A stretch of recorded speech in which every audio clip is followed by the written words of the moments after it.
మహాభారతం సౌప్తిక పర్వం తెలుగులో 56వ ఎపిసోడ్. అశ్వత్థామ కృపాచార్య కృతవర్మలను తీసుకుని పాండవ శిబిరాల దగ్గరకు వెళ్లేసరికి చీకటి పడింది. శిబిరాలకు కొద్ది దూరంగా ఉండి అక్కడి పరిస్థితులన్నిటినీ గమనించాడు. ఇంకా శిబిరాల్లో ఎవరూ నిద్రపోలేదు. అందరూ విజయోత్సాహంలో ఉన్నారు. పాండవులను మట్టుబెట్టటానికి ప్రణాళిక సిద్ధం చేసుకోవటం కోసం దగ్గరలో ఉన్న పెద్ద మర్రిచెట్టు క్రింద విడిదిచేశారు ముగ్గురు. అశ్వత్థామకు మనస్సులో లేదు. రకరకాల ఆలోచనలతో సతమతమైపోతున్నాడు. తన తండ్రి ద్రోణాచార్యులను చంపిన దృష్టద్యుమ్నుని చంపటం మొదటి లక్ష్యం. పాండవులైదుగురిని చంపి మహారాజు రుణం తీర్చుకోవటం రెండవ లక్ష్యం. ధర్మజ భీమార్జున నకుల సహదేవులు శిబిరాలలోనే ఉన్నారని భావించాడు అశ్వత్థామ. కాని పాండవులు ఆ రాత్రి అక్కడ లేరు. శ్రీకృష్ణునితో కలసి అక్కడే ఉన్న సరస్వతీ నదివద్ద విశ్రాంతి తీసుకుంటున్నారు. ద్రౌపది కూడా వారితోనే ఉంది. ఆ రోజు రాత్రికి అశ్వత్థామ దాడిచేస్తాడని ముందుగానే ఊహించాడు కృష్ణుడు. అశ్వత్థామ కృపాచార్యులిద్దరూ చిరంజీవులు. వారిని వధించటం అసాధ్యం. అంతేకాక అశ్వత్థామ ఈశ్వరాంశలో జన్మించాడు. బ్రహ్మాస్త్ర నారాయణాస్త్రాది మహాస్త్రాలు అతని వద్ద ఉన్న విషయం కూడా కృష్ణునికి తెలుసు. అందుకే ద్రౌపది సమేతంగా పాండవులను దూరంగా ఉన్న నదీ ప్రాంతానికి విశ్రాంతి నెపంతో తీసుకుని వెళ్లాడు. సాత్యకి యుయుత్సుడు పాండవులతో పాటుగా వెళ్లారు. అశ్వత్థామకు పాండవ శిబిరాలపై ఏ విధంగా దాడిచేయాలో పాలుపోవటం లేదు. ఆలోచిస్తూనే ఉన్నాడు. కృపాచార్య కృతవర్మలిద్దరూ యుద్ధ బడలికతో ఉన్నారేమో మెల్లగా నిద్రలోకి జారుకున్నారు. అప్పటికి అర్ధరాత్రి కావస్తూ ఉంది. అశ్వత్థామకు మాత్రం నిద్ర రావటంలేదు. ఆ నిశ్శబ్ద నిశీధిలో మడివృక్షం క్రింద ఆలోచనలతో మునిగి ఉన్న అశ్వత్థామకు చెట్టుమీద ఏదో అలికడి వినిపించింది. తదియ చంద్రుని వెలుతురులో పరీక్షగా చూచాడు. ఒక గుడ్లగుబ సమయంచుచి నిద్రబోతున్న కాకులను వేటాడి తింటూ ఉన్నది. ఎదురుదాడికి దిగిన కాకులను చీల్చి చంపుతూ ఉంది. ఆ గుడ్లగుబ వేటను చూస్తున్న అశ్వత్థామకు తటాలున ఒక ఆలోచన తట్టింది. నిద్రిస్తున్న పాండవులను తానుగుడా గుడ్లగుబ కాకుల్ని చంపినట్లుగా చంపితే ఎలా ఉంటుంది అని ఆలోచించాడు. ప్రక్కనే ఉన్న కృపాచార్య కృతవర్మలను చూచాడు. మంచి నిద్రలో ఉన్నారు వాళ్లు. కృపుని దగ్గరకు వెళ్లి మామా అని తట్టి లేపాడు. అశ్వత్థామా, నిద్రపోవలేదా నీవు? నిద్ర ఎలా వస్తుంది మామా? కనులు మూస్తే మానాన్న ద్రోణాచార్యులు కనిపిస్తున్నాడు. పాండవ ప్రతీకారకాంక్షతో మండిపోతున్న నా మనస్సుకు నిద్ర ఎలా వస్తుంది? ఇప్పుడు నాకొక మంచి ఉపాయం తట్టింది మామా. అందుకే నిన్ను నిద్ర లేపాను. ఈ నిశిరాత్రి సమయంలోనే పాండవులను మట్టుబెట్టాలి. అశ్వత్థామా, ఆవేశంలో ఉన్నావు నీవు. మామా, భీమార్జునులకు కృష్ణుడు తోడై ఉండగా ఎదిరించి యుద్ధం చేయటం కేవలం మన ముగ్గురి వల్ల జరిగే పనికాదు. అందుకే ఈ అర్ధరాత్రిలో ఆదమరచి నిద్రిస్తుండగానే మట్టుబెట్టాలనుకుంటున్నాను.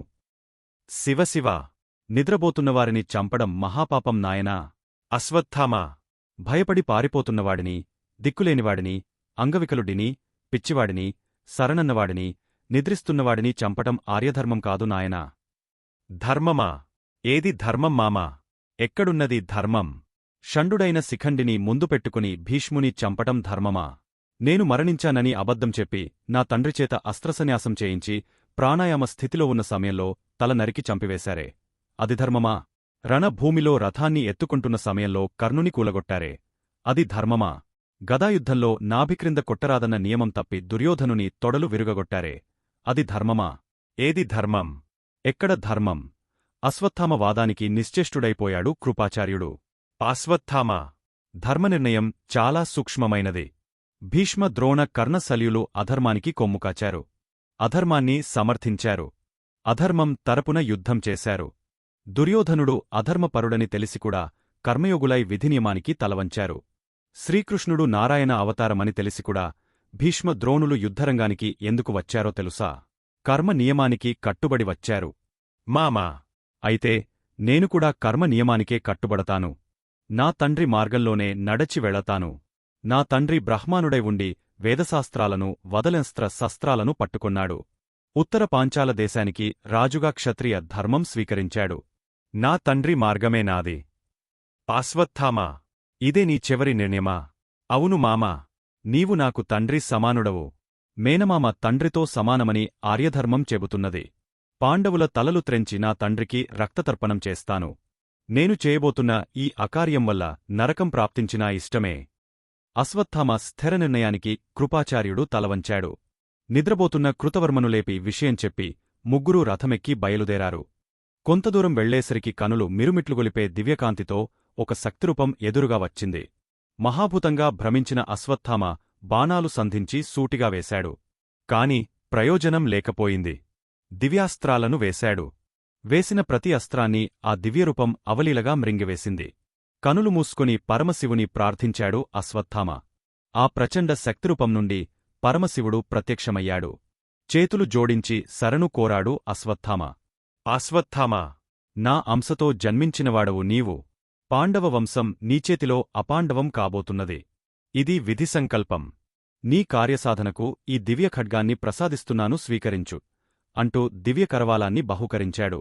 శివతేజం నుండి ఒక కాంతిరేఖ వచ్చి అశ్వత్థామలో లీనమైంది. పరమశివునివల్ల దివ్యఖడ్గాన్ని పొందిన అశ్వత్థామ రెట్టించిన ఉత్సాహంతో పాండవ శిబిరాల వద్దకు వచ్చాడు.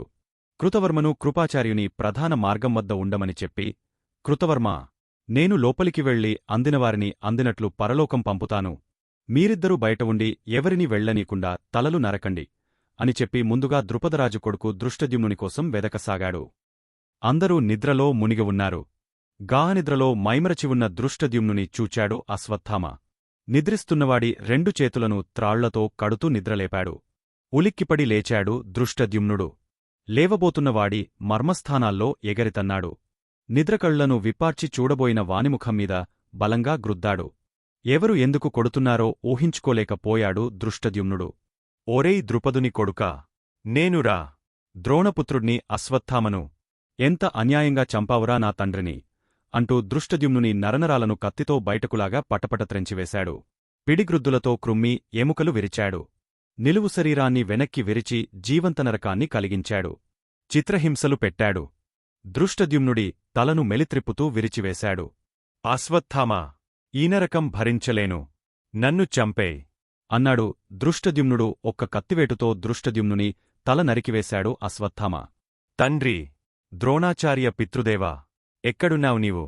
నిన్ను అన్యాయంగా చంపిన వీని రక్తంతో నీకు తర్పణం వదలుతున్నాను. ఏ లోకాన నీవున్నా నీ ఆత్మకు శాంతి కలుగుగాక అంటూ దృష్టద్యుమ్నుని రక్తాన్ని దోసిటపట్టి తర్పణచేశాడు. యుద్ధ ముగసిందిగదా అనుకుని ఏములనో కత్తులు పడవేసి హాయిగా నిద్రపోతున్నారందరూ. పాండవుల కోసం వెదికాడు అశ్వత్థామ. ఒక శిబిరంలో ఆదమరచి నిద్రపోతున్న ద్రౌపదీ పుత్రులను 5గురిని చూచి పాండవులుగా భ్రమించాడు. గుడారాన్ని చీల్చుకుని లోనికి ప్రవేశించాడు. పరమేశ్వర ప్రసాదితమైన దివ్యఖడ్గంతో ప్రతివింధ్య, శృతసోమ, శృతకీర్తి, శతానిక, శృతసేనులనైదుగురిని ఒక్కదెబ్బతో తలలు నరికాడు. నిద్రలో ఉన్న శిఖండి అలజడివిని కళ్ళు నలుపుకుంటూ లేచాడు. శిఖండిని చూచాడు అశ్వత్థామ. చూస్తూనే ఆగ్రహోదగ్రుడయ్యాడు. ఏరా, ఆడా మగా కాని కాపురుషుడా, భీష్మమరణానికి నీవేగదరా కారణం అంటూ మొదట కాళ్లను నరికాడు. తరువాత చేతులను నరికాడు. చివరిగా తల నరికివేశాడు. మరణించిన ఉపపాండవుల 5గురి తలలను చేతబట్టుకుని బయటకు వచ్చి గుడారాలకు నిప్పుపెట్టాడు. పాండవ శిబిరాల నుండి బయటకు వచ్చి పారిపోబోతున్న సైనికు లందరినీ కృతవర్మ కృపాచార్యులు కలిసి ఊచకోత కోశారు. పాండవ శిబిరం మొత్తం సవాలరాశిగా మారింది. ఒక్కరంటే ఒక్కరిని కూడా మిగల్చకుండా ఊడ్చివేశారు. అశ్వత్థామ ఉపపాండవుల తలలను తీసుకుని రథమెక్కి కృతవర్మ కృపాచార్యులతో కలసి దుర్యోధనుడు పడివున్న ప్రదేశానికి చేరుకున్నాడు. అప్పుడే తెలతెలవారుతూ ఉంది. దుర్యోధనుని తలను తన వడిలో పెట్టుకుని చెవిదగ్గరగా చెప్పాడు అశ్వత్థామ. దుర్యోధన మహారాజా, జాగ్రత్తగా విను. పాండవులను చంపాను. ద్రుపదుని కొడుకు దృష్టద్యుమ్నుని చీల్చి చెండాడాను. భీష్ముని మరణకారకు డైన శిఖండిని ముక్కలు ముక్కలుగా తరిగవచ్చాను. పాంచాల సైనికులంద రినీ పూడ్చిపెట్టాను. ఇదిగో చూడు, పాండవుల తలలు తరిగి తెచ్చాను. దుర్యోధనుని చెవిదగ్గర పెద్దగా అరుస్తూ చెప్పిన అశ్వత్థామ మాటలకు కనులు విప్పార్చి చూచాడు దుర్యోధనుడు. ఆ చిరువెలుగులోనే అశ్వత్థామ తరిగి తెచ్చిన తలలు పాండవుల శిరస్సులు కావని గుర్తించాడు దుర్యోధనుడు. అశ్వత్థామా, చీకటిలో పొరపాటు జరిగపోయింది. నీవు చంపినది పాండవులను కాదు, పాండవుల వల్ల ద్రౌపదికి పుట్టిన ఉపపాండవులు వీరు అన్నాడు. తాను తరిగితెచ్చిన తలలు పాండవులవి కావని అప్పుడు గుర్తించాడు అశ్వత్థామ. జరిగిన పొరపాటుకు పశ్చాత్తాప పడుతున్న అశ్వత్థామతో ఇలా అన్నాడు దుర్యోధనుడు. మిత్రమా, అశ్వత్థామా, భీష్మ ద్రోణ కర్ణాదులు కూడా కలిగించని ఆనందాన్ని నాకు కలిగించి ప్రభురుణం తీర్చుకున్నావు. ఈ చివరి నిమిషంలో సంతోషం కలిగించావు. తరువాత ఏం జరుగుతుంది అనేది నెక్స్ట్ వీడియోలో చూద్దాం. మా వీడియో మీకు నచ్చినట్టు అయితే లైక్ చేయండి, షేర్ చేయండి. ముఖ్యంగా సబ్స్క్రైబ్ చేసుకోవడం మరచిపోకండి. మీ సలహాలు సూచనలు ఏమైనా ఉంటే కామెంట్ చేయండి. సోషల్ మీడియాలో ఫాలో అవ్వండి.